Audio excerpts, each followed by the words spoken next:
السلام علیکم۔ آج منگل ہے، ستمبر کی 28 تاریخ۔ پاکستان میں اس وقت شام کے 7، بھارت میں 7:30 اور یہاں ہمارے اسٹوڈیوز کی گھڑیوں میں صبح کے 10 بج رہے ہیں۔ وائس آف امریکہ واشنگٹن کی اردو سروس سے میں ہوں خالد حمید، خبروں کے ایک بلیٹن کے ساتھ۔ امریکہ کی سینٹ نے پیر کو حکومت کی جانب سے ہنگامی اخراجات اور قرضوں کی حد بڑھانے سے متعلق 2 بلوں کو روک دیا ہے، جس کے بعد وفاقی حکومت کو جزوی شٹ ڈاؤن کے خطرے کا سامنا ہے۔ بائیڈن حکومت متوقع طور پر اکتوبر کے آخر یا نومبر کے شروع میں قرضوں کے معاملے پر ڈیفالٹ کر جائے گی۔ ایسے میں ڈیموکریٹ ارکان نے سینٹ میں قرضوں کی حد بڑھانے اور ہنگامی اخراجات سے متعلق بلوں کو منظوری کے لیے پیش کیا۔ ریپبلکن اراکین کانگریس نے دونوں بلوں کی مخالفت میں ووٹ دیا۔ پارٹی بنیادوں پر ڈالے گئے ووٹوں کی شرح 48 کے مقابلے میں 50 رہی۔ ڈیموکریٹس کو اگرچہ کانگریس کے دونوں ایوانوں میں معمولی برتری حاصل ہے، لیکن سینٹ کے قوانین کے مطابق چیمبر میں قوانین کی منظوری کے لیے 100 میں سے 60 ووٹ درکار ہوتے ہیں۔ ریپبلکنز کا کہنا ہے کہ وہ چاہتے ہیں کہ ڈیموکریٹ خود سے قرضوں کی حد میں اضافہ کریں، کیونکہ وہ ڈیموکریٹ حکومت کے کئی ٹریلین ڈالر کے اخراجاتی منصوبوں کی حمایت نہیں کرتے۔ چین میں 3 سال سے روکے گئے امریکی شہری بچوں کی واپسی ہو گئی ہے۔ امریکی حکام کے مطابق 2 امریکی شہری بچوں کو 2018 سے چین سے باہر جانے کی اجازت نہیں تھی۔ اب اس ویکنڈ پر انہیں ملک سے جانے کی اجازت مل گئی ہے اور وہ اختتامی ہفتہ امریکہ واپس آ گئے۔ ان دونوں بچوں پر کسی قسم کے فوجداری الزامات عائد نہیں کیے گئے تھے۔ ان کے والد لیو چینگ منگ بینک کے ایک سابق ملازم تھے اور یہ چینی حکام کو فراڈ کے الزامات کے سلسلے میں مطلوب تھے۔ حکام کے مطابق ان بچوں کی رہائی اس وقت ہوئی جب امریکہ میں ایک چینی کمپنی واوے کے ایک اعلی افسر کے خلاف کیس ختم کر دیا گیا تھا۔ چین نے تردید کی ہے کہ ان دونوں واقعات کا ایک دوسرے سے کوئی تعلق ہے۔ امریکہ کے اعلیٰ فوجی افسران کو افغانستان میں جنگ کے خاتمے اور آخری ہفتوں میں پیدا ہونے والی بحرانی صورتحال کے بارے میں آج منگل کے روز پوچھ گچھ کا سامنا ہے۔ وزیر دفاع Lloyd Austin, joint chiefs of staff کے چیئرمین جنرل مارک ملی اور امریکی سینٹرل کمانڈ کے سربراہ جنرل کینتھ میکنزی افغانستان میں فوجی آپریشن کے خاتمے سے متعلق سماعت کے لیے سینٹ کی آرمڈ سروسز کمیٹی کے سامنے پیش ہو رہے ہیں۔ پینٹاگن نے انخلا کے آپریشن کا دفاع کیا ہے، جس میں 1,20,000 سے زائد افراد کو افغانستان سے باہر نکالا گیا کیونکہ طالبان نے ایک بار پھر ملک کا کنٹرول سنبھال لیا تھا۔ آسٹن، ملی اور میکنزی بدھ کو دوبارہ ہاؤس آرمڈ سروسز کمیٹی کے سامنے پیش ہوں گے۔ امریکی محکمہ خارجہ نے پیر کے روز کہا ہے کہ 100 مزید امریکی شہری افغانستان سے انخلا کے منتظر ہیں، جبکہ ان کے باہر نکلنے کی راہ میں سب سے بڑی رکاوٹ طالبان کا ناقابل پیش گوئی رویہ ہے۔ انہوں نے مزید کہا کہ باہر روانہ ہونے والوں کے لیے باقاعدہ کمرشل پروازوں کی عدم دستیابی دوسری بڑی رکاوٹ ہے۔ اہلکار نے کہا کہ اندازاً 100 امریکی شہری اور مستقل رہائشی ایسے ہیں جو اس وقت روانگی کے منتظر ہیں۔ امریکی محکمہ خارجہ نے کہا کہ حکام نجی گروپوں کے ساتھ باقاعدہ رابطے میں ہیں تاکہ ملک سے انخلا کے لیے اپنی چارٹرڈ فلائٹس کا بندوبست کیا جا سکے۔ ساتھ ہی اہلکار طالبان سے مستقل رابطے میں ہیں تاکہ امریکیوں کی باحفاظت روانگی کو یقینی بنایا جا سکے۔ اقوام متحدہ کی جنرل اسمبلی کے سالانہ اجلاس سے پیر کو افغانستان اور میانمار کے مندوبین نے خطاب نہیں کیا۔ اقوام متحدہ کے ترجمان نے کہا کہ انہیں ہفتے کے روز ایک ای میل کے ذریعے مطلع کیا گیا تھا کہ اقوام متحدہ کے لیے افغانستان کے سفیر اپنے ملک کی جانب سے خطاب نہیں کر رہے۔ سفیر غلام اسحاق زئی نے اقوام متحدہ کی جنرل اسمبلی کے سالانہ اجلاس کے آخری دن پیر کے روز تقریر کرنا تھی۔ اسحاق زئی کو اشرف غنی کی سابقہ افغان حکومت نے تعینات کیا تھا، لیکن انہیں اب بھی اقوام متحدہ کی جانب سے اپنے ملک کی نمائندگی کی تائید حاصل ہے۔ 20 ستمبر کو اقوام متحدہ کے سیکرٹری جنرل انتونیو گتریس کو طالبان کی جانب سے ایک خط موصول ہوا تھا، جس میں کہا گیا کہ ان کے عبوری وزیر خارجہ امیر خان متقی اقوام متحدہ کے سالانہ اجتماع میں شرکت کرنا چاہتے ہیں۔ خط میں یہ بھی کہا گیا تھا کہ اسحاق زئی کو افغانستان کے سفیر کے طور پر معزول کر دیا گیا ہے اور طالبان نے ان کی جگہ محمد سہیل شاہین کو نامزد کیا ہے۔ سیکرٹری جنرل کے دفتر نے اس ای میل کو جنرل اسمبلی کی اس کمیٹی میں بھیج دیا تھا جو سفیروں کی منظوری کے امور کو دیکھتی ہے۔ اس کمیٹی کا اجلاس عام طور پر اکتوبر یا نومبر تک نہیں ہوتا، لہٰذا اس مسئلے کا کوئی فوری حل نہیں ہو سکا۔ اسی طرح میانمار نے بھی اقوام متحدہ کو آگاہ کیا ہے کہ وہ جنرل اسمبلی کے سالانہ اجتماع سے خطاب نہیں کر رہا۔ میانمار کی حکمراں جنتا نے اقوام متحدہ کے لیے اپنے ملک کے سفیر کیو موتون کو تبدیل کرنے کی کوشش کی، لیکن اسے بھی اپنی درخواست کے ساتھ خصوصی کمیٹی کے پاس جانا پڑا۔ اقوام متحدہ کے عہدیداروں نے بتایا کہ میانمار کو ابتدائی طور پر پیر کو تقریر کرنا تھی، لیکن اس فیصلے کو کئی دن پہلے واپس لے لیا گیا تھا۔ طالبان سابق شاہ محمد ظاہر شاہ کے دور کا آئین ملک میں نافذ کریں گے، سوائے ان شیخوں کے جو اسلامی اصولوں کے مخالف ہوں گی۔ طالبان حکومت کے قائم مقام وزیر انصاف عبدالحکیم سحری نے یہ بات افغانستان میں چینی سفیر وانگ یو سے ایک ملاقات میں کہی۔ انہوں نے یہ بھی کہا کہ طالبان ان بین الاقوامی قوانین کا احترام کرتے ہیں جو اسلامی اصولوں اور شریعت سے اختلاف نہیں رکھتے۔ ایک طالبان عہدیدار نے بھی تصدیق کی کہ طالبان سابق شاہ ظاہر شاہ کے دور کا آئین عارضی طور پر نافذ کرنا چاہتے ہیں۔ یہ آئین افغانستان میں شہریوں کے بنیادی حقوق کے علاوہ آزادانہ صحافت کا بھی تحفظ کرتا ہے۔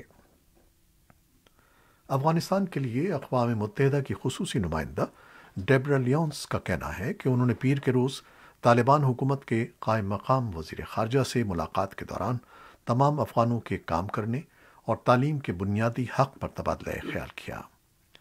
یونیما نے ٹویٹ کیا ہے کہ طالبان کے نمائندوں نے کہا کہ افغانستان میں صحت کے شعبوں میں خواتین کو کام کے لیے واپس بلایا گیا ہے اور دیگر شعبوں میں کوششیں جاری ہیں جو پیش رفت کے لیے ضروری بھی ہے۔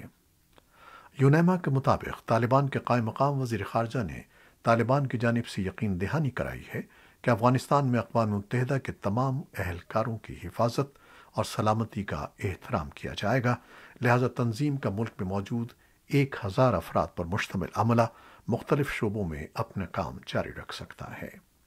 اس میں انسانی بنیادوں پر امداد کی فراہمی بھی شامل ہے۔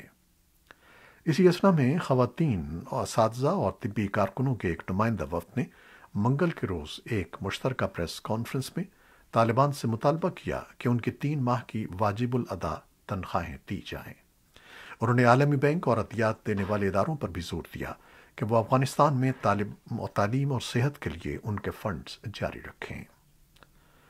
بین الاقوامی فوجداری عدالت ICC کے استغاثہ نے پیر کے روز ہیگ میں ٹرائیبیونل سے درخواست کی ہے کہ افغانستان میں طالبان اور داعش خراسان کی جانب سے سرزد ہونے والے مبینہ جنگی جرائم کی تفتیش کا عمل جاری رکھنے کی اجازت دی جائے۔ انٹرنیشنل کرمنل کورٹ گزشتہ 15 سال سے افغانستان کے جنگ سے متاثرہ ملک میں مبینہ جنگی جرائم سرزد ہونے کے معاملے کی چھان بین جاری رکھے ہوئے تھا، لیکن 1 سال قبل تفتیش کا یہ عمل امریکی حمایت یافتہ افغان حکومت کی جانب سے التوا میں ڈال دیا گیا تھا۔ اس وقت کی افغان حکومت کا کہنا تھا کہ وہ اپنے طور پر تفتیش کا عمل پورا کرے گی۔ ICC کے نئے پروسیکیوٹر کریم خان کا کہنا ہے کہ چونکہ بین الاقوامی طور پر تسلیم شدہ کابل حکومت اقتدار میں نہیں رہی، اس لیے اہمیت کا معاملہ یہ ہے کہ اب حالات یکسر بدل چکے ہیں۔ اب ICC کا جج کریم خان کی درخواست کی سماعت کرے گا۔ پاکستان کی طرف سے متعدد بار امریکہ اور یورپی ممالک کے بینکوں میں افغانستان کے منجمد اثاثوں کو بحال کرنے کے مطالبے کے باوجود ابھی تک کوئی خاطر خواہ پیش رفت نہ ہونے کی وجہ سے افغانستان میں عوام کی معاشی مشکلات دن بدن بڑھتی جا رہی ہیں۔ کابل بینک کے باہر لوگوں کی طویل قطاریں اس معاشی صورتحال کی سنگینی کو ظاہر کرتی ہیں اور لوگوں کو اپنے بینک اکاؤنٹس میں موجود رقم حاصل کرنے میں مشکل پیش آ رہی ہے، جبکہ طالبان حکام نے ایک مقررہ حد سے زیادہ رقم نکالنے پر پابندی عائد کر رکھی ہے۔